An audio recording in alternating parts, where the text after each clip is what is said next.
आणि ब्रेकनंतर पुन्हा एकदा आपल्या सगळ्यांचं स्वागत। तर आता एक ब्रेकिंग बातमी। नागपूरमधील 1 कोटीच्या सुपारी किलिंगमध्ये एमएसएमईच्या संचालकाचाही सहभाग असल्याचं समोर आलंय।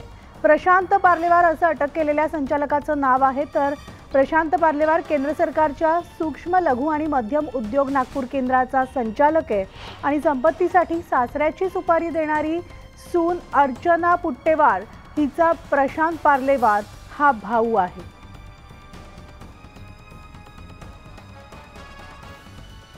तर आपण पाहतोय नागपूरहून ब्रेकिंग बातमी आहे। संचालक प्रशांत पार्लेवारला अटक करण्यात आलेली आहे। प्रशांत पार्लेवार हा अर्चना पुट्टेवारचा भाऊ आहे आणि या संपूर्ण प्रकरणामध्ये आतापर्यंत 6 आरोपींना अटक करण्यात आलेली आहे।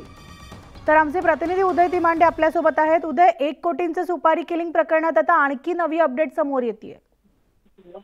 अगदी खरं आहे। आपण पाहिलं होतं की सुनेनं जे आहे ते सासऱ्याच्या संपत्तीच्या हव्यासापोटी आपल्या सासऱ्याच्या सुनेची जी आहे ती 1 कोटीची सुपारी दिली होती आणि आता या सगळ्या प्रकरणामध्ये नवनवे ट्विस्ट जे आहे ते समोर यायला लागलेले आहे। आता या सगळ्या प्रकरणात जी आरोपी सून आहे अर्चना पुट्टेवार तिच्या भावाला देखील यामध्ये अटक करण्यात आलेली आहे। खरं तर अर्चना पुट्टेवार देखील राज्य सरकारमध्ये क्लास 1 दर्जाचे अधिकारी आहेत आणि आता त्यांचे भाऊ प्रशांत पार्लेवार यांना देखील या सगळ्या हत्येच्या कटामध्ये सहभागी असल्याच्या याच्यावरून अटक करण्यात आलेली आहे। प्रशांत पार्लेवार जे आहे ते केंद्र सरकारच्या सूक्ष्म लघु आणि मध्यम उद्योगाचे नागपूर विभागाचे संचालक आहेत। त्यामुळे क्लास 1 दर्जाचे हे अधिकारी आहेत आणि बहीण भावांना मिळून जो आहे तो हा सासऱ्याच्या हत्येचा कट रचल्याचं पोलीस तपासात समोर आलेला आहे आणि आता त्यावरून जे आहे ते प्रशांत पार्लेवार यांना देखील आता या प्रकरणात ताब्यात घेण्यात आलेलं। त्यामुळे आता एकूण यामध्ये 6 आरोपींची संख्या झालेली आणि या